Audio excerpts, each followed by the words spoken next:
नमस्कार दोस्तों, स्वागत है आपका अपना यूट्यूब चैनल टुडे एग्जाम पर। दोस्तों आज है आपका 18 जुलाई 2023 और आज जो है सीजीएल का एग्ज़ाम था। फर्स्ट शिफ्ट की एग्ज़ाम समाप्त हो गई है। फर्स्ट शिफ्ट के एग्ज़ाम में जीके और इंग्लिश के जो भी फ्रेज वर्ड पूछे गए सभी प्रश्नों को लेकर के आ गया हूँ। दोस्तों ये सभी के सभी प्रश्न जो है अर्पित कुमार गुप्ता जी जो हैं हमें सेंड किए हैं, जैसा कि आप टेलीग्राम पे उन्हें एक्टिव भी देखते होंगे। चलिए शुरू करते हैं आज का ये वीडियो। पहला जो प्रश्न पूछा गया, सुप्रसिद्ध वाद्य यंत्र सुरबहार से कौन संबंधित है ना। एक बच्चे बता रहे हैं कि शिवमणि भी पूछा गया था, तो हो सकता है कि दो वाद्य यंत्र पूछे गए हो। ठीक है, तो सुरबहार जो है, सुरबहार से अन्नपूर्णा देवी संबंधित है। मैंने पहले ही प्रैक्टिस सेट में बता दिया है, साथ ही साथ एनालिसिस में भी बताया है। देखिए कुछ ऐसे कैरेक्टर हैं जो आपके गिने चुने हैं, जैसे सुरबहार हो गया, घाटम हो गया, है ना, ये सब जो है आपका संतूर हो गया, इन सब में गिने चुने कैरेक्टर हैं जहाँ से क्वेश्चन आ जाती है। तो सुरबहार का कौन होगा भाई? अन्नपूर्णा देवी। ठीक है, अगर शिवमणि पूछा होगा तो शिवमणि वर्साटाइल कलाकार है जो आईपीएल में भी परफॉर्मेंस किए हैं। ठीक है, ये ड्रम भी बजाते हैं, ऑक्टम भी बजाते हैं, घाटम भी बजाते हैं, कंजरी भी बजाते हैं, दरबुका भी बजाते हैं, ये सभी बजाते हैं। ठीक है, इसके अलावा टीएच विनायक आने वाले शिफ्ट के लिए घाटम से संबंधित है। ध्यान रखे भैया, जो बोलता हूँ लगभग आ जाती है तो ऐसे जो है हवा में न सुने।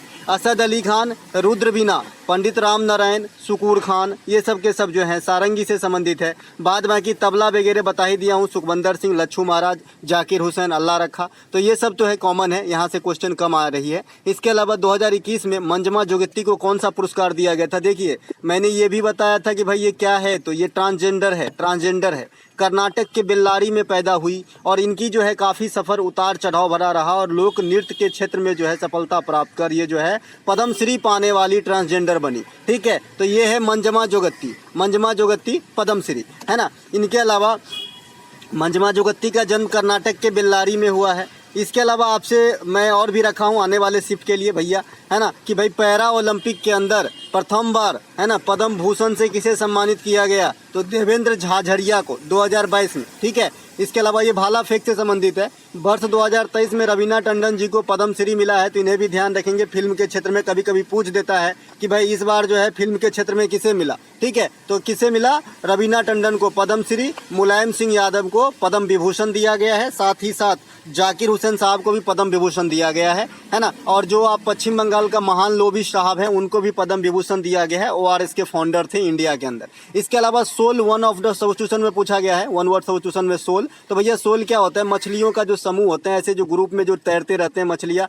तो इसे जो है सोल कहते हैं। गाँव घर में जो है हम पहले जो इसमें भाला मार के इसे पकड़ते थे, अब तो मछली खाते ही नहीं है ना। तो ये भैया मछलियों का सोल जो है सोल कहा जाता है। बेबी जो है ये लड़कियों का समूह कहा जाता है, जो ग्रुप ऑफ गर्ल्स होते हैं उसे बेबी कहा जाता है, BEVY होते हैं इसके स्पेलिंग।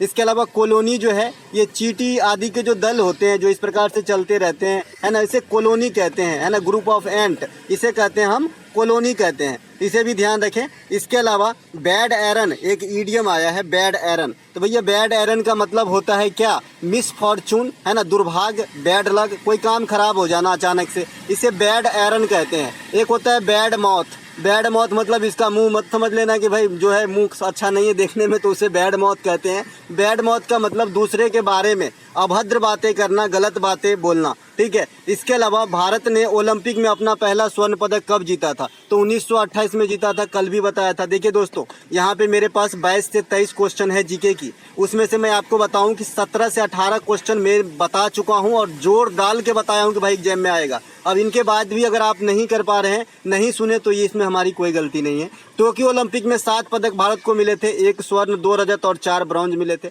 आगामी ओलंपिक खेल का आयोजन 2024 में पेरिस में होगी। ओलंपिक की शुरुआत 1896 एथेंस से हुआ था, भाग लिए थे भारत 1900 ईस्वी में, जो पेरिस के अंदर हुआ था। और यहाँ पे कोई ट्रूप नहीं गया था, यहाँ पे जो है खिलाड़ी का जो कुछ ही खिलाड़ी गए थे, जिसमें नॉर्मन प्रिचार्ड नामक जो आदमी थे, ये काफ़ी फेमस हुए आपके, इन्होंने पदक भी जीते थे, लेकिन हम उस समय परतंत्र इंडिया में थे। ओलंपिक में भारत का प्रथम स्वर्ण पदक 1928 हॉकी में मिला था। ये पदक आपको ये वाला क्वेश्चन जो है क्वेश्चन का बेस है जो आज पूछा गया, और ये एक्स्ट्रा फैक्ट कल का ही है, वहीं से कॉपी किया हूँ। भारत के लिए व्यक्तिगत रूप से प्रथम पदक जीतने वाला कारनामा KD जाधव, है ना। किस चीज़ के अंदर? कुश्ती के अंदर। कौन सा पदक? ब्रॉन्ज। इसके अलावा भारत के लिए व्यक्तिगत रूप से प्रथम रजत पदक कौन जीते? तो major Rajyavardhan Singh Rathore 2004 Athens Olympic. भारत के लिए व्यक्तिगत रूप से स्वर्ण कौन जीते? तो शूटिंग के अंदर 2008 में अभिनव बिंद्रा साहब। ओलंपिक में भारत को कितने पदक मिले अब तक? 10। कौन कौन से पदक? तो 8 आपका जो है हॉकी के अंदर और 2 एक अभिनव बिंद्रा साहब और एक जो है आपका नीरज चोपड़ा साहब, है ना। भारत के लिए प्रथम महिला पदक जीतने वाली 2000 ईस्वी में सिडनी ओलंपिक भारोत्तोलन कौन? कर्णो मालेश्वरी। ये भी क्वेश्चन अलग से पूछा गया, आगे देखने को मिलेगा। लगातार 2 ओलंपिक में पदक जीतने वाली महिला पीवी सिंधु। मैंने बता दिया भाई, ये रियो में भी जीते, 2016 में सिल्वर और फिर अभी आपका जो टोक्यो 20 में हुआ वहां पे ब्रॉन्ज जीते। तो लगातार 2 ओलंपिक में जीत के जो है पदक नाम हासिल किए कौन? पीवी सिंधु बैडमिंटन के अंदर। टेनिस में प्रथम पदक लिएंडर पेस के द्वारा आया था। बैडमिंटन में प्रथम पदक साइना नेहवाल के द्वारा आया था। एक प्रश्न आपसे पूछ लिया गया है कि आर्द्रता किसे कहते हैं? भाई आर्द्रता जो होता है ह्यूमिडिटी, तो ह्यूमिडिटी नहीं बोलता, आज मौसम बड़ा उमस है यार, है ना, तो क्या होती है उसमें, है ना। तो भाई ये आर्द्रता की कमी उतार चढ़ाव के कारण ही मौसम तो उमस होती है ना। तो ये आर्द्रता किसे कहते हैं? ह्यूमिडिटी किसे कहते हैं? तो वायु में उपस्थित जो जलवाष्प की मात्रा है उसे हम ह्यूमिडिटी कहते हैं, ठीक है। ह्यूमिडिटी, आर्द्रता। इस आर्द्रता को हम कैसे मापते हैं? तो हाइग्रोमीटर से मापते हैं, VVI करके रखेंगे। इसके ऑप्शन में हाइड्रोमीटर भी रहता है जो अपेक्षिक घनत्व का मात्रक होता है, ठीक है। अपेक्षिक घनत्व को मापते हम हाइड्रोमीटर से और आर्द्रता को मापते हम हाइग्रोमीटर से, ठीक है। ये ग्रो है, ग्रो, है ना। इसके अलावा एक प्रश्न आपसे पूछा गया है कि मलिक अंबर कहाँ का शासक था? भैया मलिक अंबर काफी फेमस शासक थे, इन्होंने जो है मुगल वंश से टक्कर ले लिया था भाई साहब। मलिक अंबर कहाँ का शासक था? तो अहमदनगर के निजाम शाही वंश में इन्होंने शासन किया। ऐसा माना जाता है कि इनका जन्म देश के बाहर हुआ था, है ना। इनके अलावा उन्होंने 1607 में शासन किए थे, तो ये बात भी ध्यान रखना है। इसके अलावा चांद बीबी, बहुत क्वेश्चन पूछा जाता है लेकिन बहुत दिन से आया नहीं है कि भाई चांद बीबी कहाँ पे शासन की थी। तो चांद बीबी के ऑप्शन में आपको अहमदनगर भी रहेगा और बीजापुर रहेगा। एक ऑप्शन A+B दोनों रहेगा, तो A+B दोनों को टिक कीजिएगा क्योंकि ये अहमदनगर में भी शासिका के रूप में कार्य संभाली और बीजापुर में भी जो है शासिका के रूप में कार्य संभाली थी। इसके अलावा एक प्रश्न आपसे पूछा जाता है कि पाणिनि द्वारा रचित अष्टाध्यायी किस विषय पर आधारित है? मैं बार बार बताते आया हूँ कि भाई अर्थशास्त्र जो चाणक्य लिखा है ना, वो किस विषय पे है, ये भी क्वेश्चन आपसे पूछेगा। तो भाई ये व्याकरण पे आधारित है। पाणिनि का जो है आपका क्या जो अष्टाध्यायी है ना, व्याकरण पे आधारित है। ग्रामर की जो है भाग है, खास करके ये वेदांग की जो ग्रामर होती है, आप जानते हैं ना कि वेद 4 है, वेदांग 6 है, तो इनके जो ग्रामर है, इनके पठन पाठन के लिए इसी पे आधारित है ये पुस्तक अष्टाध्यायी, ठीक है। इसके अलावा संस्कृत व्याकरण भी अलग से एक है किताब, है ना। चाणक्य द्वारा रचित अर्थशास्त्र जो है ये कानून व्यवस्था पे जो है आपका आधारित है, ऐसा नहीं कि इकोनॉमिक्स पे आधारित है, ठीक है। इसीलिए चाणक्य नहीं बोलते, चाणक्य हो गए हो, इतनी बड़े बड़े बातें कर रहे हो। पंचतंत्र जो लिखा गया है विष्णु शर्मा के द्वारा, ये दंत कथा है। दंत कथा मतलब झूठ की कहानी रहती है, काल्पनिक कहानी रहती है। इसके अलावा औद्योगिक क्रांति में कौन से उद्योग शामिल थे? इस प्रकार से प्रश्न देखने को मिला है। तो औद्योगिक क्रांति में वस्त्र उद्योग थे। सबसे पहला जो स्टार्ट हुआ था ये वस्त्र उद्योग से ही हुआ था, तो ये सब माना जाता है, तो ये बात भी ध्यान रखेंगे। औद्योगिक क्रांति समाज में कई चीज़ों में बदलाव ला दिया। सबसे पहले तो पूंजीपति वर्ग, अमीर गरीब जो भेदभाव वहीं से स्टार्ट हुआ। औद्योगिक क्रांति सबसे पहले कहाँ पे होती है? इंग्लैंड के अंदर होती है और एशियाई कंट्री में सबसे पहले जापान के अंदर होती है। औद्योगिक क्रांति ने समाज में पूंजीपति वर्ग, मजदूर वर्ग को जन्म दिया। इससे पहले हम सब एक के थे, लेकिन अब जिसके पास भाई फैक्ट्री रहेगा वो पूंजीपति हो गया, उसमें हम काम कर रहे तो मजदूर हो गए, है ना। तो ऐसे, है ना। हावड़ा कौन से रेलवे जोन के अंतर्गत आता है? कुछ बच्चे बता रहे हैं कि ईस्टर्न रेलवे जोन में कौन कौन से ये चीज आते हैं। तो ऐसा देखिए, जो अर्पित भेजे हैं या हावड़ा भेजे हैं, मुझे अर्पित पे भरोसा है क्योंकि बच्चे तेज हैं पढ़ने में भैया। तो हावड़ा जो है ये आपका पूर्वी रेलवे जोन के अंतर्गत आ जाएगा, ठीक है। अब कुछ रेलवे जोन यहाँ पे मैं आपको दिखाता हूँ। पूर्वोत्तर सीमांत रेलवे, इसकी मुख्यालय गुवाहाटी के अंदर है। कटिहार, रंगिया, लामडिंग, तिनसुकिया, ये मंडल होते हैं। देखिए मैं रेलवे से ही जुड़ा हूँ, तो इसमें क्या होता है कि एक जोन होती है, उसके अंदर कई सारे मंडल होती है ना। तो ये बात भी आपको ध्यान रखना है। अगर आप कभी मान लीजिए मुंबई आएंगे तो मुंबई में भी कई सारे मंडल है। मुंबई है, भुसावल है, नागपुर है, सोलापुर है, इस प्रकार से, ठीक है। तो भाई ये जो दिख रहे हैं ना, ये इसका मालिक कौन है? ये पूर्वोत्तर सीमांत रेलवे, ये ऑर्गेनाइज करने वाली अथॉरिटी है। इसका हेड क्वार्टर कहाँ रहेगा? गुवाहाटी। और इनके जो है 5 ब्रांच है, ये सब, ये जो 4 दिख रहे हैं, ठीक है। ऐसे आप समझिए, है ना। आप लोग में से भी बहुत सारे लड़के रेलवे में काम करते हुए SSC का एग्जाम देते हैं, क्योंकि सभी जानते हैं कि रेलवे में क्या दुख दर्द है काम करने में। इसके अलावा पूर्वी रेलवे का मुख्यालय कहाँ पे? कोलकाता के अंदर। जो आपसे पूछा गया, जो हावड़ा जोन भी इसमें आ जाता है, सियालदह, आसनसोल, मालदा। अच्छा, हावड़ा के बारे में एक चीज और जानिएगा कि हावड़ा जो है वर्तमान में सबसे बड़ी जो है आपका ज्यादा प्लेटफॉर्म रखने वाला रेलवे स्टेशन है इंडिया के अंदर, ये बात भी ध्यान रखेंगे। पूर्वी रेलवे के अंतर्गत आपका हावड़ा आ जाता है। फर्न किस समूह के अंतर्गत आता है? आपसे पूछा गया है। देखिए फर्न जो है टेरिडोफाइटा ब्रायोफाइटा रिलेट करके भी क्वेश्चन पूछते हैं, लेकिन यहाँ पे आपको कवक और शैवाल दिया था, तो सीधी सीधी बात है ये शैवाल में आ जाएगी। फर्न जो है ये शैवाल में आ जाएगी, ठीक है। अगर टेरिडोफाइटा ब्रायोफाइटा होता तब बात अलग होती। इसके अलावा यूपीएससी के बारे में निम्नलिखित में से कौन सा कथन सही नहीं है? 3 कथन सही दिया था और एक जो है गलत दिया था, तो आपको गलत चुनना होगा। फिलहाल यहाँ पे मैं सही बता रहा हूँ। भारत में सिविल सेवा की शुरुआत 1926 में हुई थी, एक ऑप्शन अगर ये है तो ये भी सही है। ली कमीशन जो है सिविल सेवा के सूत्रधार हैं, तो ये भी आपका सही है। लॉर्ड कार्नवालिस को सिविल सेवा का जनक कहा जाता है इंडिया के अंदर, तो ये भी सही है। काफ़ी हद तक मैकाले को भी, लेकिन लॉर्ड कार्नवालिस मेन है, ठीक है। इसके अलावा वर्तमान में यूपीएससी के अध्यक्ष मनोज सोनी है, तो ये बात भी आपका सही है। इसके अलावा यूपीएससी के अध्यक्ष की नियुक्ति जो है भारत के राष्ट्रपति करते हैं, तो ये बात भी आपका सही है। यूपीएससी के अध्यक्ष की जो कार्यकाल है ये 6 वर्ष या 65 वर्ष पूर्ण होने तक होती है, तो ये बात भी सही है। इनके अलावा जो कोई बात होगा, इनमें से जो अगर कोई भी उल्टा पुल्टा कर दिया होगा इन्हीं लाइन में, तो वो आपका आंसर हो जाएगा, क्योंकि गलत पहचानने को बोला जा रहा था। नागालैंड में कौन सी त्योहार 2000 ईस्वी से मनाई जा रही है? भैया थोड़ी सी क्लू लगा के फंसाया आपको कि 2000 ईस्वी से मनाई जा रही है। तो नागालैंड की हॉर्नबिल त्योहार है, जो पहली बार 2000 ईस्वी में सेलिब्रेट किया गया था, ठीक है। हॉर्नबिल नागालैंड की सबसे बड़ी त्योहार है। इसे त्योहारों का त्योहार भी कहा जाता है, ये आप भी जानते हैं। हॉर्नबिल नागालैंड जो है 1 दिसंबर से 10 दिसंबर 10 दिनों तक चलती है, 10 दिनों की त्योहार है। और हॉर्नबिल जो है ये नागालैंड की राजकीय पक्षी भी है, मैंने पहले भी बता रखा है। लोसांग सागा दावा सिक्किम, ये सभी के सभी जो है आपके सिक्किम में होते हैं, लोसांग और सागा दावा। इसके अलावा सोलुंग, मोपिन, लोसार और युद्ध नृत्य या मुखौटा नृत्य ये कहाँ पे होते हैं भैया? अरुणाचल प्रदेश के अंदर होती है। बांग्ला महोत्सव नोंगक्रेम डांस ये कहाँ पे होता है? मेघालय के अंदर होता है, तो इन्हें जरूर ध्यान रखेंगे। अब वहाँ तक पहुँच ही गया है नागालैंड, तो यहाँ बगल में थोड़ा सा यू टर्न मार के एग्जामिनर सिक्किम और मेघालय तो आ ही सकता है भाई। कितना दूर डिस्टेंस लगेगा? तो लगेगा 5 घंटा। इसके अलावा अगला एक प्रश्न पूछा गया था, बारबोस का सिनोनिम। बारबोस मतलब क्या होता है? जो टॉकेटिव होती है, बातूनी होती है, हर वक्त बचाल जैसे बोलता रहता है, इसे टॉकेटिव बोलते हैं, है ना। लेकिन ऐसे प्रश्न जो है दिल के बड़े साफ होते हैं, ये बात भी आप मान के चलिए, अगर समाजी लिहाज से सोचेंगे तो, है ना। तो ये जो है टॉकेटिव है ना। इसके अलावा एक लिमिटेड पर्सन होते हैं, बहुत कम बोलते हैं भाई, है ना। लिमिटेड पर्सन देखे होंगे, बहुत कम बोलते हैं, जिसे हम चुप्पा कहते हैं, ठीक है। इसके अलावा एक इलोक्वेंट होते हैं, इलोक्वेंट, ILOQUENT इस प्रकार से, तो ये बोलने में कुशल होते हैं, ऐसे पर्सन को इलोक्वेंट पर्सन बोले जाते हैं, ठीक है। अशोक ने अपने पुत्र और पुत्री को बौद्ध धर्म के प्रचार के लिए कहाँ भेजे थे भैया? श्रीलंका। काफी कॉमन क्वेश्चन है। अशोक के समय पाटलिपुत्र में तृतीय बौद्ध संगति का आयोजन हुआ था। अशोक धर्म को अपनाने वाला प्रथम मौर्य सम्राट थे। कलिंग युद्ध 261 BC में होती है। इसी के बाद जो है अशोक जो बुद्ध धर्म को अपना लेते हैं। सांची का स्तूप जो है अशोक ने बनवाए थे, जो कहाँ पे है? मध्य प्रदेश के सांची नामक गाँव में है। अशोक के शिलालेख के पढ़ने में सफलता जेम्स प्रिंसेप को मिला था, तो ये बात भी आपको ध्यान रखना है। इसके अलावा काली मिट्टी भारत के किस क्षेत्र में पाई जाती है? तो काली मिट्टी का भाई मैंने बता चुका है भाई, एक भी क्वेश्चन ऐसा नहीं है का दुक्का छोड़ के कि मैंने आपको नहीं बताया। सीधी सीधी बात तो ये है, काली मिट्टी भारत के किस क्षेत्र में पाई जाती है? तो महाराष्ट्र, गुजरात, आंध्र प्रदेश तथा तटीय प्रदेश में पाई जाती है। मैंने ये भी बताया था जहां भी समुद्र का किनारा ढोएगा वहां लगभग पाए जाएंगे काली मिट्टी, तो ये बात भी ध्यान आपको रखना है, ठीक है। मैनग्रोव का भी सेम हालत है, लेकिन सबसे ज्यादा काली मिट्टी मैंने आपको बताया था महाराष्ट्र, गुजरात में पाया जाता है ना। इसके अलावा काली मिट्टी को रेगुड़ मिट्टी कहते हैं, कपासी मिट्टी भी कहते हैं, ब्लैक चेरनोजिम कहते हैं, ठीक है। और इसकी निर्माण कैसे होती है? तो बेसाल्ट चट्टान के क्षरण से होती है। बेसाल्ट चट्टान की क्षरण से जो है आपका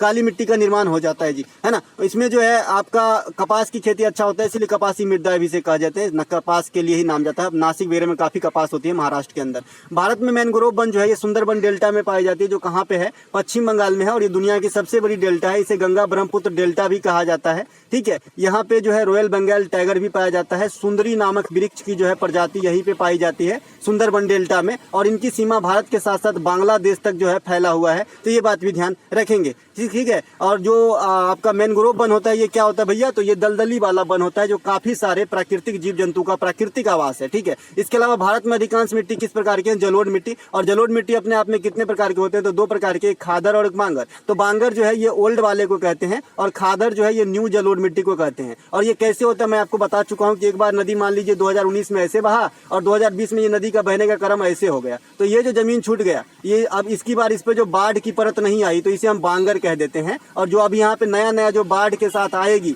मतलब जो मिनरल वगैरह बहा के लाती है बाढ़ में, गाद जो आते हैं, जिसे साधारण भाषा में गाद कहते हैं, गाँव घर में पांक कहते हैं, तो यही जो है पाट देता है ऊपर से मिट्टी पे, इसीलिए नया कर देता है। इसी को जो है खादर कहते हैं, जहाँ पे नहीं पहुंच पाता उसे बांगर कहते हैं, सीधी सी बात है। इसके अलावा ओलंपिक में व्यक्तिगत रूप से कांस्य पदक जीतने वाली महिला, अभी मैं बताया था ना कि भाई ये भी क्वेश्चन अलग से पूछा गया है, तो कल के एक ही एक्स्ट्रा फैक्ट से 2 क्वेश्चन, तो ऐसी क्रैश कोर्स है भैया ये। तो कर्नो मलेश्वरी 2000 में जो है आपका रियो नहीं सिडनी ओलंपिक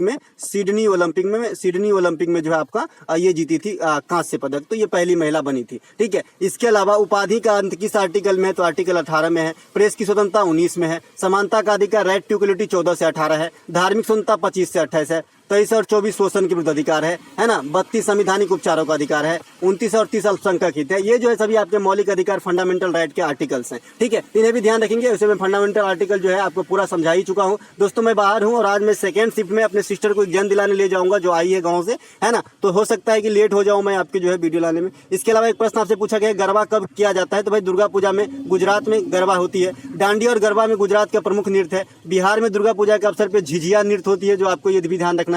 इसके अलावा ओजोन का रासायनिक सूत्र आपसे पूछा गया। मैं जब भी आपको ओजोन परत पढ़ाया मेरे दोस्त, कल भी पढ़ाया था ना ये चीज, ओजोन परत की। भाई ओजोन परत के ऑप्शन में जो है सीएफसी न रहे। आप जानते हैं कि भाई सीएफसी जो है ओजोन परत को हास पहुंचाता है। ठीक है, सीएफसी न रहे तो आप क्या मारोगे, तो ऑप्शन में अगर क्लोरीन है तो क्लोरीनों को ही टिक करके आना है, क्योंकि मैंने आपको बताया था कि भाई सीएफसी में क्लोरीन का भी अंश है, क्लोरो फ्लोरो कार्बन। तो क्लोरो कहाँ से आया, आसमान से नहीं, क्लोरीन से ही आया। तो भाई क्लोरीन भी आप आंसर कर सकते हो। और मैंने ये भी बताया था कि क्लोरीन जो है जल शोधन में भी इंपॉर्टेंट है, मतलब जल शुद्धि में। ठीक है, तो ओजोन का सूत्र आपका ऑक्सीजन के ही 3 अणु होते हैं, इस प्रकार से O3 लिखते हैं इसे। यही ऑक्सीजन है जी, है ना। सड़ा हुआ गंध आता है इनसे, ऑक्सीजन गैस से। इनको ये हमारे लिए इसलिए इंपॉर्टेंट है कि अल्ट्रावायलेट रेज से डायरेक्ट हमें प्रोटेक्ट करते हैं, हमें जो है कवच का काम करता है। ओजोन परत कहाँ पे स्थित है, तो समताप मंडल में स्थित है। वायुमंडल के 5 लेयर है, जिसमें सबसे नीचे क्षोभ मंडल है, फिर समताप मंडल है, फिर मध्य मंडल है, फिर आयन मंडल है और फिर बहिर्मंडल है। तो ये जो है आपका ध्यान रखना है वायुमंडलीय लेयर। इसके मैंने क्वेश्चन बता दिया है कि सभी प्रकार के मौसमी घटना जो भी तरित ज्यादा मेघ बादल बरसात ये सब क्षोभ मंडल में आते हैं। समताप मंडल में जो है आपके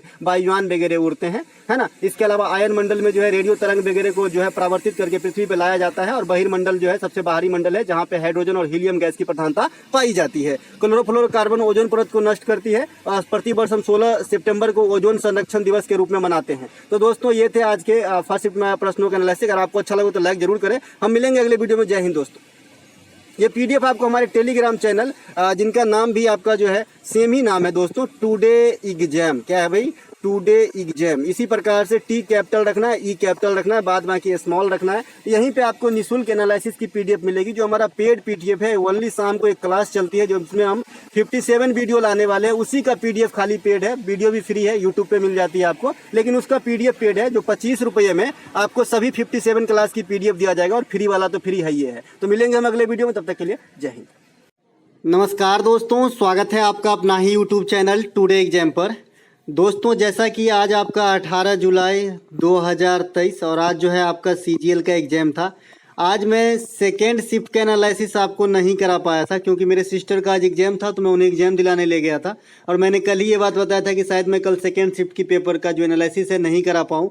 तो मैं अभी ये सारे के सारे प्रश्न लेके आए हैं। और ये सभी के सभी प्रश्न हमारे टेलीग्राम चैनल पे प्राइवेट में ओमी जी भेजे हैं। इनका नाम ही ओमी है, ओम प्रकाश होंगे मेरे ख्याल से, है ना। तो और अच्छा है, जिनको एग्जाम देना है विस्तृत रूप से हम आराम से ये वीडियो आप लोगों के लिए लेके आ रहे हैं, जो एक्स्ट्रा फैक्ट और भी ज़्यादा होगा।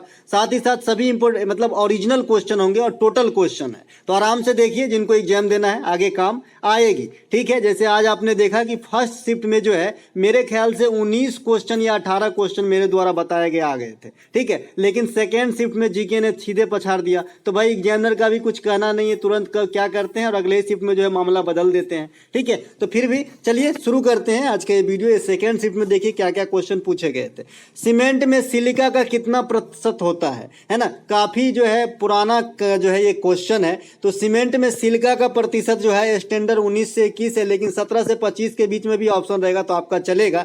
इसके अलावा सीमेंट में कुछ और अवयव प्रतिशत होते हैं, ये मैं आपको यहाँ पे दिखा रहा हूँ। जैसे चूना सबसे ज्यादा होता है आपका सीमेंट के अंदर, 62 से 65%। यूपी का जो चुनार वाला इलाका है ना, वहाँ पे काफी इस सब की जो है आपका पैदावार होता है सीमेंट वगैरह का। वैसे राजस्थान में भी काफी होते हैं सीमेंट, है ना। इसके अलावा सिलिका 1725, एल्यूमिना 3 से 8%, जिप्सम 3 से 4%, लौह अयस्क 3 से 4%, मैग्नीशियम 1 से 3%। तो ये हमारे हैं सीमेंट के कुछ अवयव, लेकिन आपको सभी नहीं याद रखना है, बेसिकली 3 याद रखना है, चूना, सिलिका और एल्यूमिना, है ना। जिप्सम को भी रख सकते हैं तो रख जी, क्योंकि इसका भी थोड़ा तादाद ज़्यादा है, 3 से 4% है, तो इतना ही याद रखना है ना। तो ये सीमेंट का है। अब एक क्वेश्चन और आता है कि जो पोर्टलैंड सीमेंट है, सबसे पहले इसका आविष्कार कौन किए? तो भाई जोसेफ आस्पिदिन ने 1824 ईस्वी में किए थे, ठीक है। तो ये बात भी आपको ध्यान रखना है। इसके अलावा निपुण योजना के अंतर्गत किस क्लास तक के बच्चे को पढ़ाया जाएगा? वहां पे लिखा था कि किस ग्रेड तक के बच्चे को पढ़ाया जाएगा।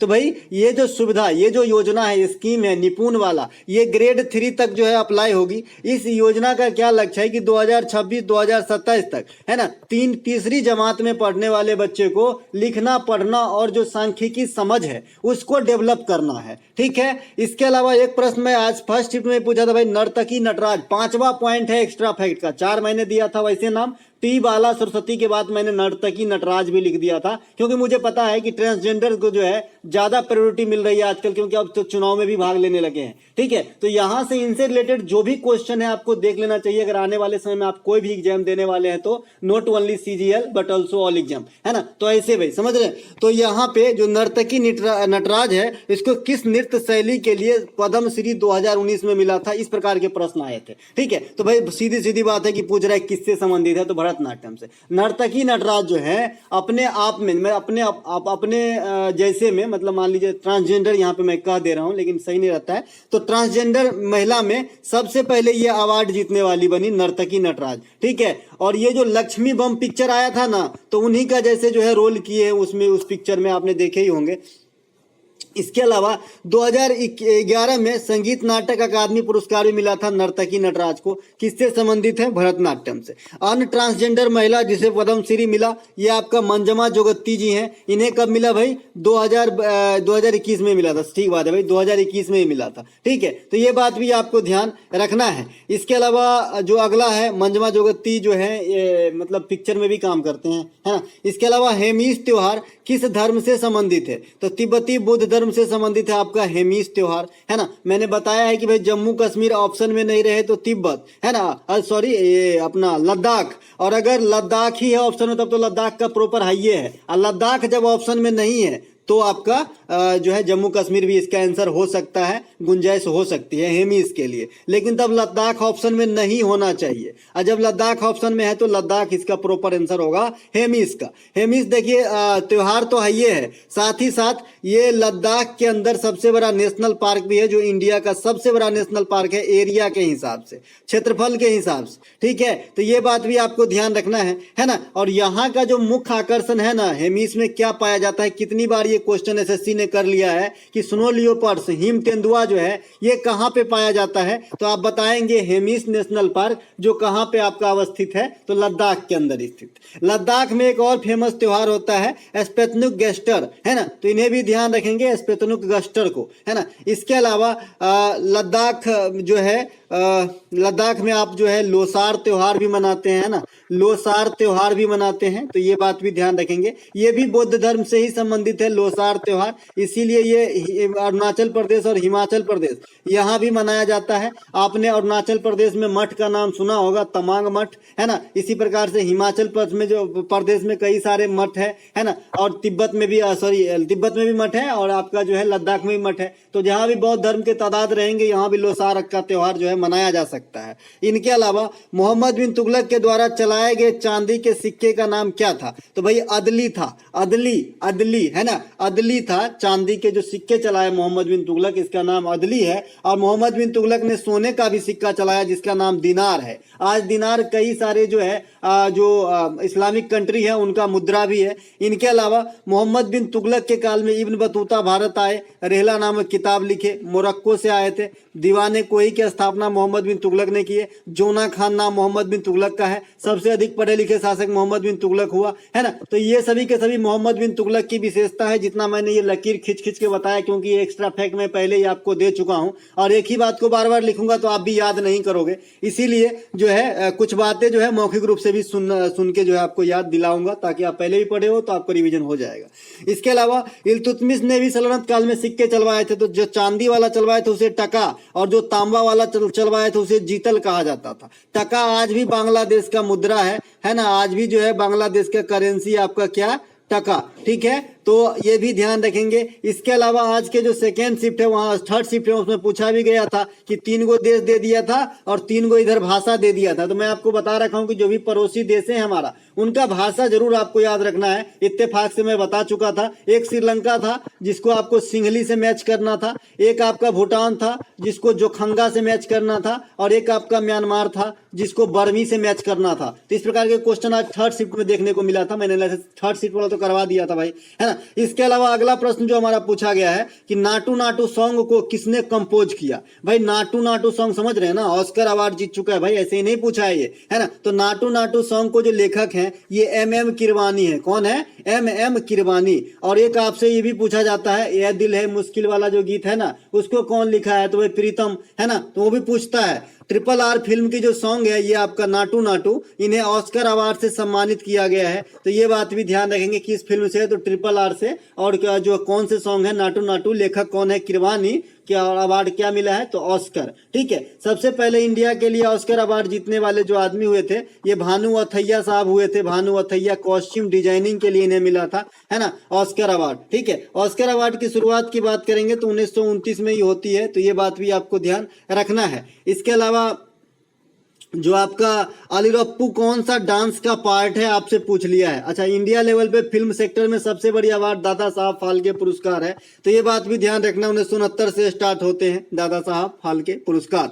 अलीरप्पू कौन सा डांस का पार्ट है? तो अलीरप्पू जो है आपका भरतनाट्यम का प्रथम पार्ट है ना। भरतनाट्यम में जो है ये प्रथम पार्ट में, यानी प्रथम दृश्य में आपको अलीरप्पू दिखाया जाता है। अलीरप्पू जो है आपका साउथ से लिया गया शब्द है, द्रविड़ जो है शैली की शब्द है, तमिल भाषा से। इसका अर्थ होता है नर्तकों का खिलना या फिर नर्तकी का खिलना, ठीक है। तो ये जो है आपका इनका अर्थ होता है। इसके अलावा भरतनाट्यम कहाँ का नृत्य है ये तो आपसे छुपा नहीं है, हमसे बेहतर जानते हैं। चलते हैं आगे। राज्य चुनाव आयोग के अध्यक्ष की नियुक्ति कौन करते हैं? अच्छा मुझे बताइए, राज्य चुनाव आयोग किस किस चीज का चुनाव करवा सकता है? तो आप कहोगे जी सर, एक तो पंचायत का और एक आपका नगर पालिका का, है ना। ये चुनाव करवाता है आपका कौन? राज्य चुनाव आयोग। बाद बाकी राज्य के अंदर जो विधानसभा की चुनाव होती है वो कौन करवाते हैं? तो केंद्र चुनाव आयोग या फिर निर्वाचन आयोग ही करवाते हैं। लोकसभा की चुनाव कौन करवाते हैं? तो निर्वाचन आयोग। और राज्यसभा की भी चुनाव कौन करवाते हैं? तो निर्वाचन आयोग, ठीक है। उसके अलावा राष्ट्रपति उपराष्ट्रपति की चुनाव भी जो है वही बॉडी करवाते हैं। लेकिन राज्य वाला जो है ना, ये पंचायत और नगर पालिका की चुनाव करवाते हैं, ठीक है। तो ये बात भी ध्यान रखना है। तो राज्य चुनाव आयोग में जो चीफ जो इलेक्शन कमिश्नर होंगे किसी भी राज्य में, जैसे बिहार में तो बिहार के चुनाव आयोग का जो चीफ होंगे, है ना, उसी प्रकार से केंद्र में तो एक गो है जो राजीव कुमार साहब हैं वर्तमान में, है ना। और प्रथम कौन बने थे? तो सुकुमार सेन, मुख्य चुनाव आयुक्त, ठीक है। तो भाई राज्यपाल करते हैं। मैंने आपको बता रखा है कि पॉलिटी के अंदर अगर आप पोस्टों को रिलेट करना सीख लिए तो बहुत सारे चीजों को आप सीख लेंगे, ठीक है। जैसे मान लीजिए कि इंडिया में 28 गो राज्य है और जो केंद्र शासित प्रदेश है सब मिला के इतना बड़ा गोला, तो बिहार को निकाल दीजिएगा तो ये भी तो छोटकू गोला है। 2 मिनट के लिए भूल जाइए कि बिहार पूरा इंडिया है या फिर यूपी पूरा इंडिया है ना। तो वही व्यवस्था जो पूरे देश में चल रहा है ये भी यूपी के अंदर भी तो चल रहा है भाई। तो आप पोस्टों को रिलेट करना सीखिए, आपको आधा काम हो जाएगा, ठीक है। तो यहाँ पे राज्यपाल नियुक्ति करते हैं। देखिए राज्य के चुनाव के जो आयुक्त होते हैं मुख्य वाला उनका, तो केंद्र में कौन करते होंगे? राष्ट्रपति करते होंगे जी। देखिए यहाँ पे लिखा है मुख्य निर्वाचन आयुक्त की नियुक्ति कौन करते हैं? राष्ट्रपति। महान्यायवादी की नियुक्ति राष्ट्रपति करते हैं केंद्र में, और राज्य में उसी के समकक्ष कौन हो गए? राष्ट्रपति साहब के समकक्ष तो राज्यपाल। तो राज्य में होता है महान्यायवादी के समकक्ष समकक्ष महाधिवक्ता, है ना, जैसे महान्यायवादी अटॉर्नी जनरल ऑफ इंडिया, महाधिवक्ता एडवोकेट होता है, एडवोकेट, है ना, एडवोकेट जनरल, ठीक है। तो ये भाई इनकी नियुक्ति करते हैं राज्यपाल और केंद्र वाले के राष्ट्रपति। अब यहाँ की आर्टिकल की चर्च कर ले तो महान्यायवादी की 76 है और महाधिवक्ता की 165 है, ठीक है। तो ये बात भी ध्यान रखना है। इसके अलावा सुप्रीम कोर्ट के जज की नियुक्ति कौन करते हैं, तो राष्ट्रपति करते हैं, और हाई कोर्ट हो चाहे सुप्रीम कोर्ट हो, इनके जजों की जो तबादला होते हैं ये भी राष्ट्रपति ही करते हैं। ऐसा नहीं कि कोई भी कर देंगे, राष्ट्रपति साहब ही करते हैं तबादला, ठीक है। लेकिन जो हाई कोर्ट के मुख्य न्यायाधीश है उनकी नियुक्ति राष्ट्रपति करते हैं, ठीक है। ये राज्यपाल के परमिशन तो इसमें गारंटेड है कि भाई राज्यपाल की परमिशन लिया जाता है, लेकिन राष्ट्रपति साहब ही करते हैं हाई कोर्ट के जो चीफ जस्टिस होते हैं उनकी भी नियुक्ति, ठीक है। और तबादला हाई कोर्ट के सभी नियुक्त न्यायाधीश का कर सकते हैं राष्ट्रपति। इनके अलावा संघ में कार्यपालिका का प्रधान कौन होता है, राष्ट्रपति साहब। उसी प्रकार से राज्य में कार्यपालिका का प्रधान कौन होगा, राज्यपाल साहब, ठीक है, ध्यान रहेंगे। इसके अलावा फरवरी 2023 में बहुत सारे स्टेट के राज्यपाल में अदला बदली हुआ, तो आने वाले समय में अगर 2 महीने के बाद कोई एग्जाम है आपका तो समझ लीजिए ये वाला क्वेश्चन एकदम ज्वलंत टॉपिक बनेगा, है ना, ज्वलंत जो मतलब मुद्दा होता है ना, वैसा बनेगा। अगला प्रश्न, वनडे क्रिकेट के एक मैच में बॉलर अधिकतम कितने ओवर तक बॉलिंग कर सकते हैं। देखिए अपने पास 3 फॉर्मेट की क्रिकेट अभी चलती है, T20, ODI और टेस्ट। तो टेस्ट में नो लिमिट है, अभी तक लिमिट सेट नहीं है कि बॉलर कितने ओवर डालेंगे, लेकिन एक डेज की लिमिट है कि 90 ओवर की खेला एक दिन में अधिकतम हो सकती है। T20 में जो बॉलर हैं वो 4 ओवर बॉलिंग डाल सकते हैं और ODI में जो है 10 ओवर बॉलिंग डाल सकते हैं। तो यहाँ पे ODI पूछ रखा है तो आपका 10 ओवर आंसर होगा। T20 पूछा होता तो 4 ओवर, और टेस्ट का तो पूछवे नहीं करेगा। T20 में अधिकतम एक बॉलर जो है 4 ओवर, IPL में देखने थे आप 4 ओवर ही फेंकते हैं IPL में भी। इसके अलावा कलिंग युद्ध के बाद किस राजा ने युद्ध करना छोड़ दिया। सब दिन बताते हैं भाई हृदय परिवर्तन हो गए, इतने मारकाट देखे सम्राट अशोक की, बदल गए एकदम, है ना, तो अशोक साहब हो गए। कलिंग युद्ध कब होती है, 261 BC में होती है। कलिंग युद्ध के बाद अशोक ने उपगुप्त से जो है धम्म को अपनाया था। धम्म को मतलब बौद्ध धर्म की दीक्षा ली थी उपगुप्त से। किस बौद्ध भिक्षु से, तो उपगुप्त से। भारत में शिलालेखों का विस्तृत परिचलन जो है अशोक के समय से ही हुआ। अशोक के शिलालेख को पढ़ने में सफलता जो है जेम्स प्रिंसेप को मिला था, तो ये बात भी आपको ध्यान रखना है। अशोक के शिलालेख जो है कई लिपि और कई भाषा में लिखे गए, जिनमें से कुछ प्रमुख है यहाँ पे।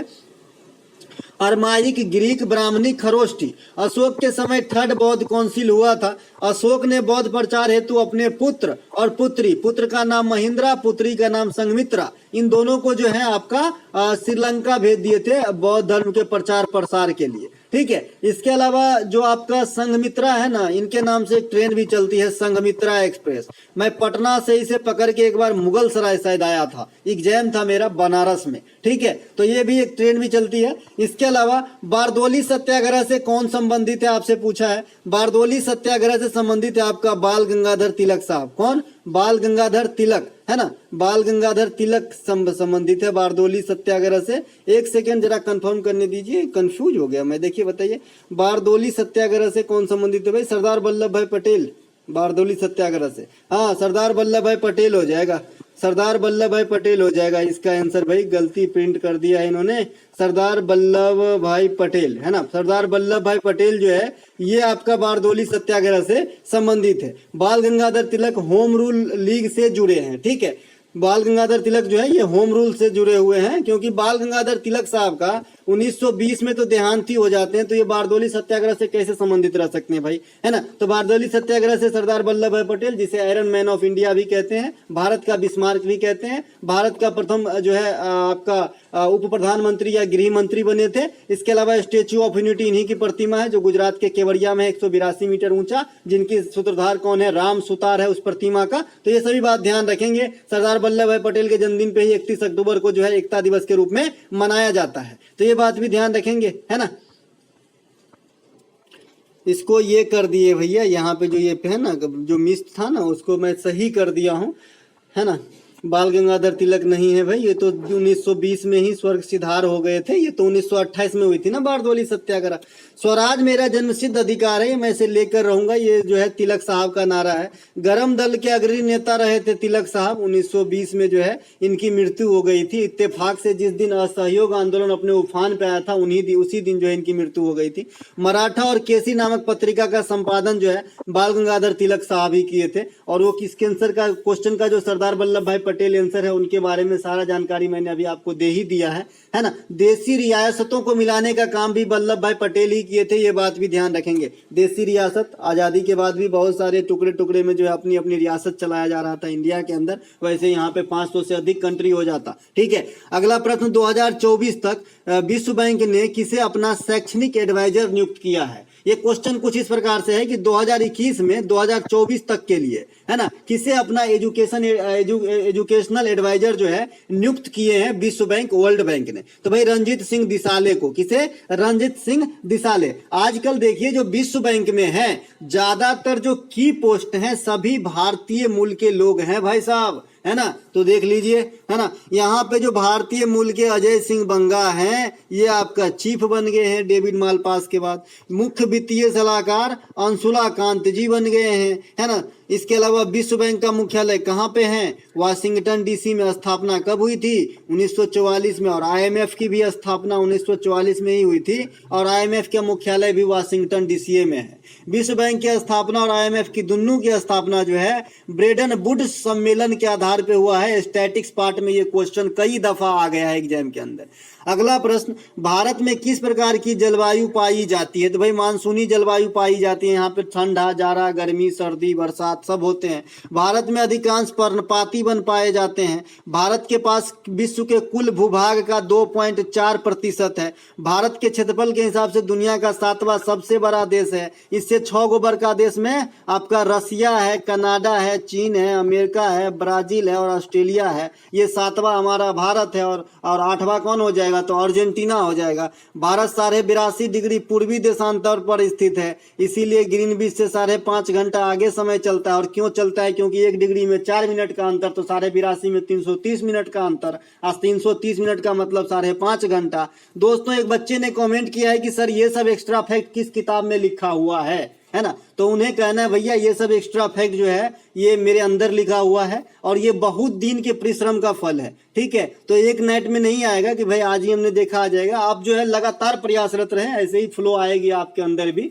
कि भाई जैसे ही कुछ क्वेश्चन मिला तो आपको तुरंत क्लिक होगा कि इससे रिलेटेड कौन से क्वेश्चन और बनते हैं, कौन कौन से क्वेश्चन पास्ट में आए हैं और क्या आ सकते हैं, है ना। तो भैया किसी किताब से तो मैं नहीं लेता और आज जिस दिन आपको ये पता चल जाए किसी किताब से ले तो मुझे जरूर बताइएगा कि भाई आपने यहाँ से कॉपी किया है। मैं किसी का कॉपी भी नहीं करता, न किसी किताब से। हाँ, एक जरूर सलाह दूंगा कि सभी बच्चे मैगजीन जरूर पढ़ें। आप कितना भी ऑनलाइन पढ़िए, कोई भी कीजिए, लेकिन मैगजीन एक जरूर पढ़िए, एक अपना जीके जीएस अच्छा करने के लिए और मतलब करंट चीज की समझ जो है ज्यादा डेवलप करने के लिए। एक मैगजीन जो आपको अच्छा लगता हो, मासिक रूप से जो प्रकाशित होती हो, आपको पढ़ना चाहिए। ये मैं आपको सलाह दूंगा, ये मैं जरूर करता हूं, है ना, हर महीना जरूर पढ़ता हूं।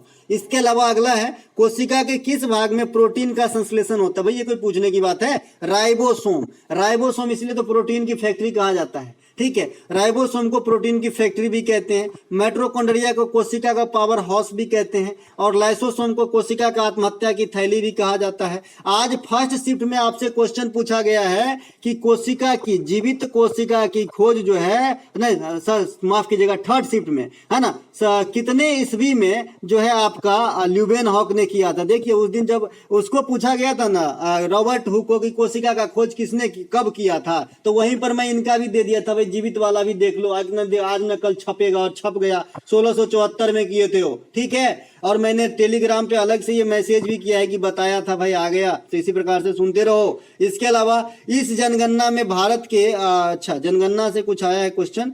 अच्छा, किस जनगणना में भारत में नकारात्मक ग्रोथ दर्ज की गई थी, है ना। तो भैया ये 1911 से 1921 की जो जनगणना हुई थी, इस बीच में भारत की जो ग्रोथ है ये बढ़ने के जगह पे घट गई थी। जनगणना 2011 में देश की ग्रोथ जो है 17.64% है। जनगणना 2011 2011 में नागालैंड की दशकीय वृद्धि -0.6% है, नकारात्मक रहा है। इसके अलावा जनगणना 2011 के अनुसार देश में फर्टिलिटी रेट 2.2 रहा है। जनगणना 2011 के अनुसार देश में लिटरेसी रेट 74.04 रहा है। मेल का लिटरेसी रेट 82.14 रहा है। फीमेल का 65.46 रहा है। ठीक है, सेक्स रेशियो जो है लिंगानुपात 943 रहा है ना। ये सब आपको ध्यान रखना है जनगणना से। जनगणना पहली बार 1872 में मेयो के समय, 1881 से लगातार रिपन के समय, है ना। इसके अलावा आज़ादी के बाद प्रथम 1951 में और 2021 में जो हो रहा है ये 16वां जनगणना हो रहा है। सबसे ज़्यादा आयरन और स्टील की फैक्ट्री किस पठारी भाग में है आपसे पूछा गया है। तो भाई ये जो है ना, ये छोटा नागपुर के पठार को भारत का रूर यूं ही नहीं कहा जाता। यहाँ पे सबसे ज़्यादा जो है रॉ मटेरियल की उपस्थिति होने के कारण इसी के आसपास ज़्यादा आपका जो है फैक्ट्रियाँ वगैरह लोहा इस्पात का देखने को मिलेगा। ठीक है, जैसे बोकारो स्टील सिटी है इन्हीं के आसपास, है ना। छोटा नागपुर के पठार को भारत का रूर कहा जाता है क्योंकि ये खनिजीय दृष्टिकोण से परिपूर्ण पठार है। इस पठारीय क्षेत्र में जो एक नदी पे जलप्रपात है जो काफी फेमस है, ये आपका स्वर्ण रेखा नदी के ऊपर हुंडरू जलप्रपात, है ना। इसके अलावा अलीगढ़ आंदोलन से क्वेश्चन आया था। अलीगढ़ आंदोलन का जो नेता रहे थे सर सैयद अहमद खान रहे थे, तो इन्हें भी ध्यान रखेंगे। इसके अलावा आपसे जो है जो अलीगढ़ विश्वविद्यालय की स्थापना में जो योगदान है, तो ये भी सैयद अहमद खान साहब का ही है, बहुत बड़े उच्च हस्ती थे। इसके अलावा एक प्रश्न आपसे पूछा गया है कि अनुच्छेद का नाम, उस अनुच्छेद का नाम बताइए जिसमें भारत के प्रत्येक नागरिक का कर्तव्य होगा वैज्ञानिक स्वभाव, मानवतावाद और जांच को जो है भावना विकसित करना। तो भाई मैंने आपको मौलिक कर्तव्य का सभी आर्टिकल पार्ट टू पार्ट दे दिया हो ना, तो एक बार रीड क्यों नहीं कर लेते हैं। देखिए आप यहाँ पे देख पा रहे होंगे, है ना, एक सेकेंड, आर्टिकल 51 के ए का एच जरा निहारिए, आपके पास पीडीएफ ये पहले से भी पढ़ी होगी, है ना। तो ये वाला लाइन आपसे क्वेश्चन पूछ दिया है एग्जामिनर कि वैज्ञानिक सोच, मानवतावाद और जांच और सुधार की भावना का विकास करना, ये हमारा आर्टिकल 51 ए के एच में है। आर्टिकल 51 ए के एच में है। ठीक है, तो ये बात भी आपको ध्यान रखना है। बाद बाकी मैंने इसके जो 11 मौलिक कर्तव्य हैं ये किसमें क्या रखा गया है ये बात मैंने आपको पहले ही बता दिया है ना। तो भाई इसे जो है रीड करने के लिए दिए हैं, घर में रखने के लिए नहीं, थोड़ा पढ़ के जाइए, काम आएगा सभी एग्जाम्स के अंदर। एक क्वेश्चन और पूछा गया है, एक सेकेंड, एक क्वेश्चन ये पूछा गया है कि वॉलीबॉल के पहला जो 4 सेट होता है, 4th सेट, है ना, तो इसमें कितने पॉइंट की खेल होती है। तो 25 अंकों के लिए खेल होती है पहले 4th सेट के अंदर। ठीक है, वॉलीबॉल को 1964 में टोक्यो ओलंपिक में शामिल किया गया था। इसमें 6 प्लेयर होते हैं। मैदान की लंबाई 18 मीटर और चौड़ाई 9 मीटर होता है। वॉलीबॉल नेट की जो ऊंचाई होती है ना, इस प्रकार से लगे रहते हैं नेट, है ना। और कुछ खिलाड़ी इधर 6 गो खिलाड़ी इधर रहता है।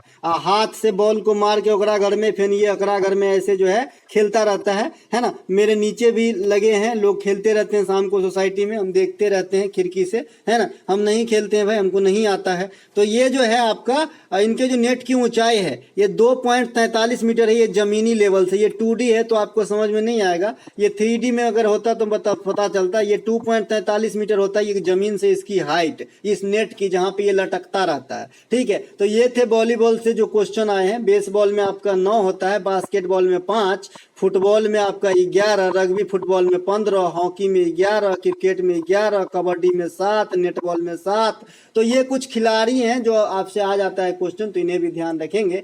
इसके अलावा एक प्रश्न आपसे पूछा गया है कि निम्नलिखित में से कौन सा उपधातु है। उपधातु भैया मैंने आपको जो है पीरियोडिक टेबल का गुण तो बता दिया है ना कि आधुनिक पीरियोडिक टेबल में 118 धातु मतलब तत्व हैं, जिसमें 91 मेटल हैं, 20 नॉन मेटल हैं और 7 उपधातु हैं। ये दोनों को जोड़िएगा तो 118 होगा। ये उपधातु कौन है भाई? न तो धातु है, इसको दूसरे लैंग्वेज में समझिए, न तो चालक है, न तो गुड कंडक्टर है और न ही बैड कंडक्टर है ना। चालक भी नहीं है और आपका जो है बैड कंडक्टर भी नहीं है, मतलब अचालक भी नहीं है। वैसे तत्व को जो है उपधातु की संज्ञा दी गई है। ये कौन कौन से होते हैं? तो ये 7 हैं जैसा कि मैंने आपको बताया। इसमें आपका बोरॉन आ जाएगा, सिलिकॉन आ जाएगा, जर्मेनियम, आर्सेनिक, पोलेनियम भी आ जाएगा। और पोलेनियम के बारे में ध्यान रखिएगा कि पोलेनियम को जो है सबसे अधिक समस्थानिक है, इनके 27 समस्थानिक है भाई। ठीक है, इसके अलावा एंटीमनी भी आ जाएगा और टेलुरियम भी आ जाएगा। तो ये 7 जो है आपके आ जाते हैं किसमें? उपधातु के अंदर।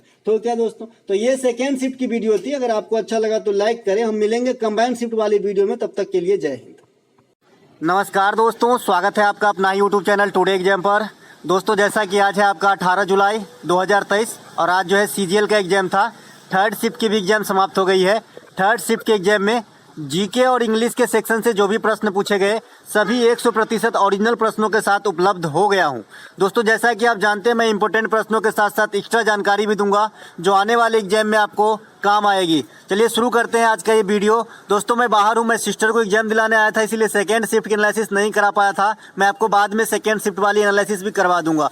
निम्नलिखित में से कौन से एक आंदोलन में आप नीति निर्देशक तत्व के झलक को देख सकते हैं? इस प्रकार से क्वेश्चन पूछे गए हैं भैया। ऑप्शन में आपका गांधी इरविन समझौता था, पूना समझौता था, कांग्रेस के कराची अधिवेशन थे और एक और ऑप्शन थे। ठीक है, तो इनमें से हमारा आंसर मिल चुका है, पूना समझौता इसका आंसर होगा। देखिए पूना समझौता में क्या हुआ था कि जो भाई कमजोर तबके के लोग हैं उनको प्रोटेक्ट करने की ही ये समझौता था जो गांधी जी और भीमराव अंबेडकर साहब के बीच में 1932 में होती है। ठीक है, रैमजे मैकडोनाल्ड के द्वारा जो सांप्रदायिक पंचाट जारी किया था उसी को खारिज करते हुए इन दोनों महान नेताओं के बीच में जो है ये आपका जो एक क्या बोलते हैं इनको समझौता होती है, जिसे आपका पूना पैक्ट या गांधी अंबेडकर समझौता कहते हैं। तो ये भी जो है प्रोटेक्ट करते हैं लोअर वर्ग को। तो उसी प्रकार से आप नीति निर्देशक तत्व के अंदर अगर आर्टिकल 46 की बात करें जो कल पूछा गया था तो इसमें भी सेम बात को जो है दर्शाया गया है। तो ये आंदोलन से रिलेट करके आपसे पूछा है, एग्जामिनर बहुत चालाक है। ठीक है, तो ये बड़ा क्वेश्चन अच्छा मेरे को लगा। इसके अलावा कांग्रेस की जो कराची अधिवेशन जो इस ऑप्शन में दिया गया था इसमें मूलभूत अधिकार फंडामेंटल राइट जो हमारी आजकल मिली है हम लोगों को, इनके ढांचे पर बात किया गया था जो कराची में बैठक हुई थी। इसके अलावा गांधी इरविन समझौता ये महात्मा गांधी और इरविन के बीच में 1931 ईस्वी में हुई थी। तो ये बात भी आपको ध्यान रखना है। इसके अलावा निम्नलिखित में से उनके वाद्य यंत्र के अनुसार सजाइए। आपका 3 नाम दिया गया था, अल्लाह रखा, तोताराम, टीएच विनायक। ठीक है, और वहां पे आपके 4 गो ऑप्शन दिए थे, पखावज, तबला, बांसुरी, बांसुरी तबला पखावज, घाटम पखावज तबला, इस प्रकार से ऑप्शन दिया था। ठीक है, तो आपका एक ऑप्शन होना है तबला पखावज घाटम, क्योंकि अल्लाह रखा तबला से, तोताराम जी पखावज से और टीएच विनायक जी घाटम से संबंधित है, जो मैंने आज ही सवेरे भी बताया है। घाटम वाली बात मैंने ये भी बताया भाई कि ये गिने चुने कलाकार हैं, इनको जरूर याद रखें, यहाँ से क्वेश्चन फंस जाते हैं। देखिए आपके नीचे में लिखा भी है, यही एक्स्ट्रा फैक्ट मैं सवेरे बताया था। टीएच विनायक जो है घाटम के मशहूर वादक हैं। अन्नपूर्णा देवी सुरबहार की वादिका हैं, इन्हें भी ध्यान रखें, ये भी जो है गिनी चुनी है।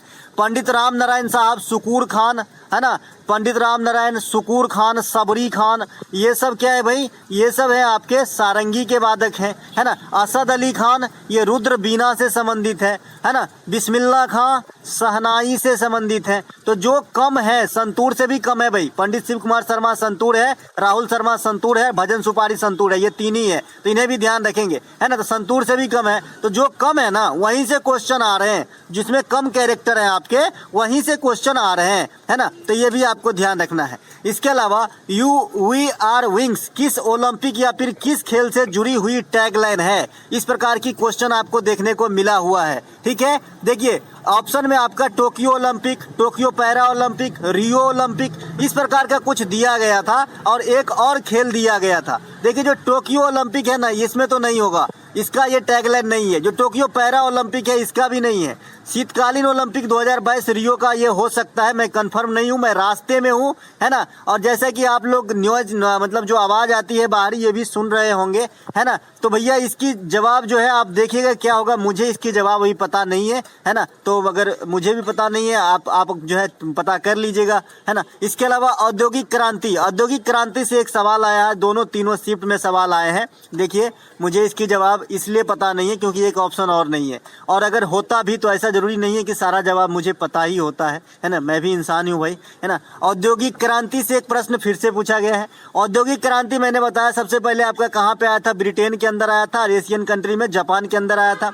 औद्योगिक क्रांति जो है सबसे पहले सूती वस्त्र उद्योग पे लागू हुई थी। औद्योगिक क्रांति समाज में पूंजीपति वर्ग, मध्यवर्गीय वर्ग और अमीर वर्ग, ये 3 वर्ग जो है विशेष रूप से जो है जन्म दिया, है ना। तो डिपेंड करता है कि क्वेश्चन क्या पूछा गया था, ठीक है, या फिर ईस्वी पूछा गया था या फिर सदी पूछा गया था, है ना, हो सकता है भाई।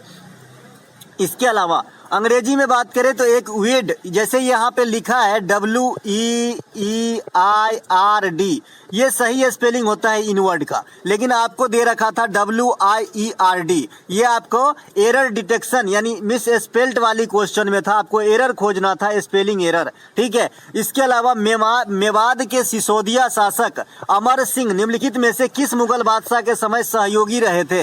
तो भैया ये शाहजहां के समय रहे थे, अकबर लिखा गया है, शाहजहां के समय रहे थे। ध्यान रखेंगे, जो सिसोदिया शासक अमर सिंह है ये आपका शाहजहां के शासन काल में जो है इनके दरबार में जुड़े रहे थे अमर सिंह, ठीक है। इसके अलावा तानसेन अकबर के दरबार में रहे थे। इसके अलावा राजा टोडरमल और राजा मान सिंह ये अकबर के दरबार में रहे थे। अब मुझे कोई बंधु बताएगा कि ये क्वेश्चन क्यों राइज हुआ, क्यों एग्जाम में आया? यही चीज आपको पकड़ना है अगर आप जीके जीएस पे काबू पाना चाहते हैं तो बताइए क्यों राइज हुआ। आप जानते हैं कि जो मुगल बादशाह थे वो इस्लाम धर्म को फॉलो करते थे, लेकिन इनकी धर्म क्या है भाई? टोडरमल, मान सिंह, है ना, तानसेन, ये जो अमर सिंह, ये हिंदुइज्म से संबंधित है। तो भाई ऐसा कुछ एक्सेप्शनल क्वेश्चन जो बच्चे उस पर ध्यान न दे, वही क्वेश्चन हम पूछेंगे और चित्ते गिरा देंगे, ठीक है। तो इसीलिए आपके एग्जाम में ये सब क्वेश्चन पूछा जाता है, तो इन बातों पे विशेष गौर फरमाइएगा। और यहाँ पे जो अकबर लिखा है वहाँ पे शाहजहां करना है, मैं सही करके ही दूंगा आपको PDF।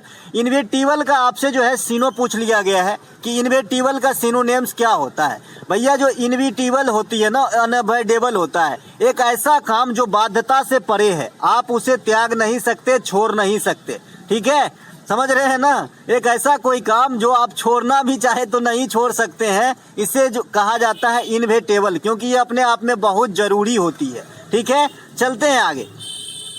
इसके अलावा SAI sport authority of India जो भारतीय खेल प्राधिकरण है, इसकी स्थापना कब हुई? ऑप्शन में 84, 81, 61 और 92 दिया गया था, जैसा बताया मेरे जो घर के सदस्य गए थे एग्जाम देने।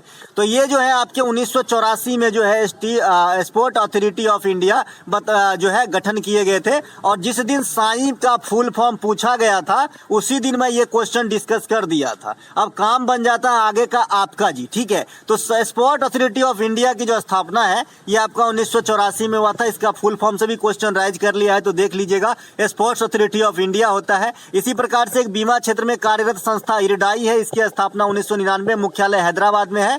DRDO की स्थापना 1958 में है, मुख्यालय दिल्ली के अंदर है। इसरो की स्थापना 1969, मुख्यालय बेंगलुरु के अंदर है।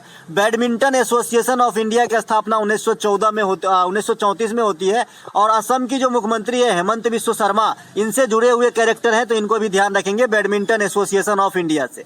एक क्वेश्चन आपसे पूछ लिया है एग्जामिनर ने, यहां पर भी ये क्वेश्चन बताया हूं, जो बच्चे बोलेंगे नहीं बताया वो मतलब पढ़ता नहीं है, ठीक है। निम्नलिखित का मिलान कीजिए। श्रीलंका, भूटान, म्यांमार एक साइड दिया है, फिर ABC में आपको तीनों का भाषा दिया है। तो भाई साहब श्रीलंका का सिंगली, भूटान का जोंगखा, म्यांमार का बर्मी, कल ही ना बताया जी। और यहीं पर म्यांमार का यहाँ पे, हाँ बर्मी सही है। यहाँ पे मैंने मालदीव का भी बताया था कल, और एक और बताया था चीन का भी बताया था, मंदारिन।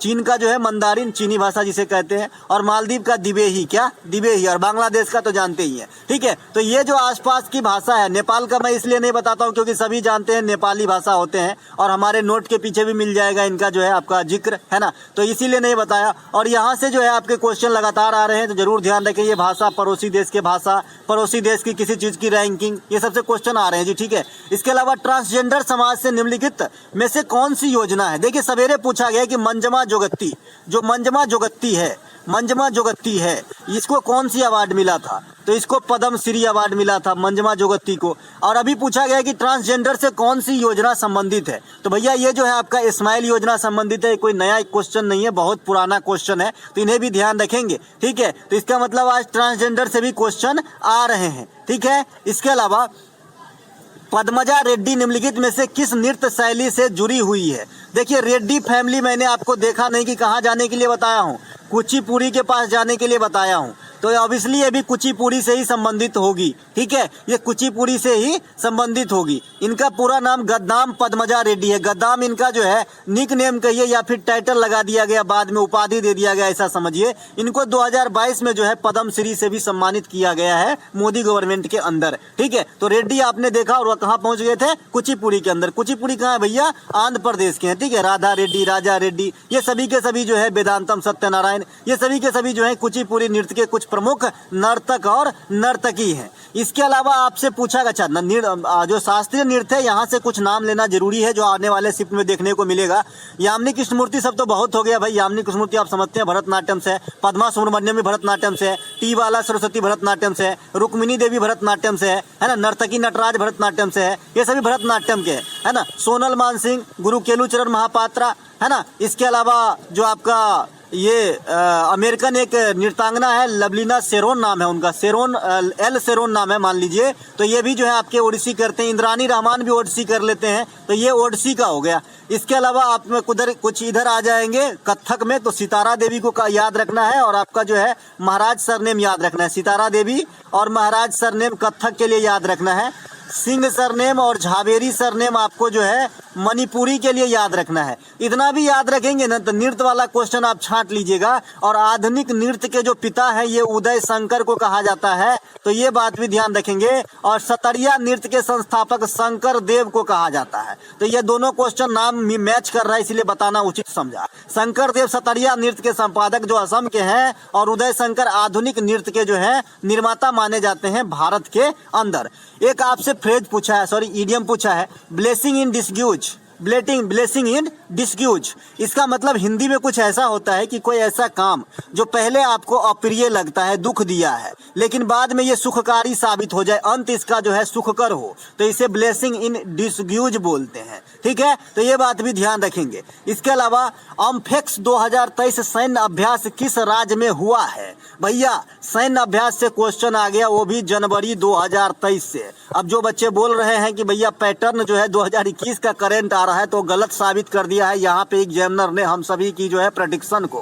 भैया जनवरी 2023 से क्वेश्चन आ गए हैं। ठीक है, तो ये आंध्र प्रदेश के अंदर हुआ है अम्फेक्स 2023 सैन्य अभ्यास। ये बाइनियल सैन्य अभ्यास है, द्विवार्षिक है, 2 वर्ष में होती है, और इसमें भारतीय आर्मी और वायुसेना के जवान जो है एक साथ अभ्यास एक्सरसाइज करते हैं। तो जो भी हाल फिलहाल के एक्सरसाइज है इसे जरूर ध्यान लिख लें। इसमें से एक और आपको ध्यान देना है, जो क्वाड देश का समूह है ना, उनके जो अभी संयुक्त सैन्य अभ्यास हुआ है उसका मालाबार 2020 नाम दिया गया है, मालाबार 2022 नाम दिया गया, मालाबार 2022। ठीक है, तो ये क्वाड का जो है आपका एक्सरसाइज है, ये नया दिख रहा है कुछ, इसे भी ध्यान रखेंगे। और एक दस्तलिक भी नया है, इसे भी ध्यान रखेंगे, मैं दस्तलिक पढ़ा दिया हूं आपको। ठीक है, इसके अलावा कंसिक्वेंस का सिनोनेम पूछा गया था। देखिए कंसिक्वेंस के सिनोनेम के ऑप्शन में जैसा बता रही है कि एक आउटकम था, एक आपका एरिस्टोक्रेट था, एक आपका स्टार्ट था, और एक आपका बिगिन था।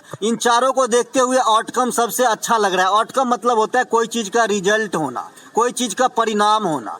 जैसे एक परिणाम का सिनोनिम रिपरकेशन भी होता है, लेकिन वो बुरा परिणाम है, गलत इफेक्ट के लिए रिपरकेशन यूज किया जाता है, रिपरकेशन। ठीक है, आउटकम का मतलब भी परिणाम होता है, रिजल्ट होता है, तो कंसिक्वेंस हो जाएगा। ठीक है, और एक ओवरकम होता है, ओवरकम का मतलब किसी चीज पे काबू पाना, किसी चीज को जो है अपने अंदर कर लेना, काबू पाना किसी चीज पे। ठीक है, उसे ओवरकम कहते हैं। ठीक है, नरेंद्र मोदी ने बच्चों से संबंधित ...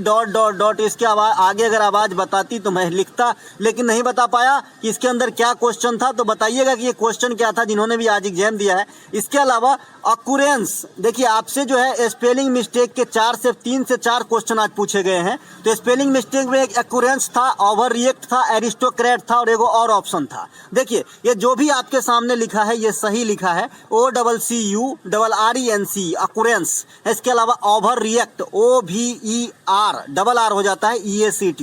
ठीक है, ओवर रिएक्ट में। इसके अलावा एरिस्टोक्रेट जो बहुत नोवेल टाइप के लोग होते हैं, है ना, ARISTOCRAT एरिस्टोक्रेट, ई भी होगा लास्ट में, है ना, इसमें थोड़ा सा डॉट है, यही शायद होगा एरिस्टोक्रेट CRAT सी। ठीक है भाई, ये भी ठीक है। एक और ऑप्शन था, तो हो सकता है कि वही ऑप्शन गड़बड़ हो, या तो मैं इसी में से कोई गड़बड़ दिया होगा, मुझे तो ये पता नहीं कि कौन सा गड़बड़ करके दिया गया था, लेकिन ये सब ऑप्शन में था। स्पेलिंग जो है आपसे पूछा गया था कि किसका सही है किसका गलत है। इसके अलावा Raman lives in the apartment which is beside है, ये बेस्ट नहीं है, बिसाइड है ना, BESIDE beside lake, no error, या फिर एरर है या नहीं आपसे पूछा गया था। देखिए रमन लिव्स है, रमन सिंगुलर, लिव्स अपने आप में V5 आ गया, बहुत अच्छा प्रेजेंट इंडेफिनिट का सेंटेंस है, तो इसमें कोई दिक्कत नहीं है, कोई दिक्कत नहीं है। ठीक है, यहाँ पर जो गड़बड़ है यहाँ पे गड़बड़ है इन द अपार्टमेंट। भाई ये अपार्टमेंट पहले से ही जाना पहचाना नहीं है ना, तो ये द क्यों होगा, यहाँ पे ए लगाना चाहिए, इन अ अपार्टमेंट लगाना चाहिए। ठीक है, तो मेरे ख्याल से तो यहाँ पे द को हटा के ए लगाना है। आप लोग बताइएगा कि इसका आंसर क्या होगा, बिकॉज यहाँ पे जो आप इच देख रहे हैं तो प्रेजेंट के हिसाब से इज एकदम सही है। व्हिच जो है कोई निर्जीव चीज के रिलेटिव प्रोनाउन का काम करता है, तो व्हिच अपने आप में भी सही है ना। और बिसाइड का मतलब बगल में होता है, बिसाइड भी बिसाइड का मतलब बगल में, ये बिसाइड में भी थोड़ा सा डॉट लग रहा है क्योंकि लेक के किनारे, तो बैंक होना चाहिए, है ना। तो देखिएगा कि इसमें क्या गलती है। ठीक है, ये भी एक इंग्लिश का क्वेश्चन आया था, ये हो सकता है कि टूटी फूटी लैंग्वेज में बताई तो थोड़ा उल्टा पुल्टा भी बताए होंगे। इसके अलावा mister Mukherjee opened the door, describe in the passive. अब इस प्रकार से पूछ रहे हैं भाई, अब ऐसे नहीं पूछ रहा है कि चेंज इनटू पेसिव। अब आपसे पूछा जा रहा है कि फला फला सेंटेंस को how you describe in passive, में आप कैसे पेसिव में डिस्क्राइब करोगे। जैसे गांव घर में बुढ़वा नहीं पूछता है कि राम जाता है ट्रांसलेट करो, कैसे करोगे, है ना। तो वैसे ही तो mister Mukherjee open the door, तो भाई जो एक्टिव पेसिव वॉइस है इसको बदलने की क्या हमारा कीवर्ड है कि इसमें कौन से वर्ब का इस्तेमाल हुआ है, V2 का। अब V2 का इस्तेमाल है तो हम समझ जाते हैं कि ये पास्ट टेंस में जाएगा। तो इसके साथ जो कीवर्ड आएगा एक्जुलरी वर्ब, या तो वाज आएगा या तो वर आएगा। ठीक है, चूंकि यहाँ पे जो डूर है ये सिंगुलर है अपने आप में। अब ऑब्जेक्ट जो सब्जेक्ट बनने जा रहा है, अब ऑब्जेक्ट जो सब्जेक्ट का काम करेगा तो द डूर बन जाएगा हमारा सब्जेक्ट। तो इसके साथ सिंगुलर वर्ब आना है, तो इन दोनों की से मुझे उठाना है वाज वर से, तो मैं उसे वाज उठाऊंगा। इतना ही पकड़ोगे ना तो आपका आंसर बन जाएगा, क्योंकि ऐसे जो ऑप्शन है दूसरा वर्ब के यूज करके दिया रहता है। ये क्वेश्चन एक्चुअली पूछता ही है कि बच्चे को वॉइस के बारे में थोड़ा सा भी जानकारी है कि नहीं। तो इस प्रकार के क्वेश्चन पूछे गए हैं। एक क्वेश्चन आपसे पूछा गया था जीडीपी से, लेकिन जीडीपी से कोई फार्मूला पूछा है, न कि आपका सूत्र पूछा है। अब जीडीपी से कितने फार्मूला होते हैं, जैसे जीएनपी का होता है कि भाई इसमें क्या जोड़ते हैं क्या घटाते हैं, तो ऐसे प्रश्न से आपसे क्वेश्चन पूछा गया है। ठीक है, तो मिलेंगे दोस्तों हम अगले वीडियो में, तब तक के लिए जय हिंद।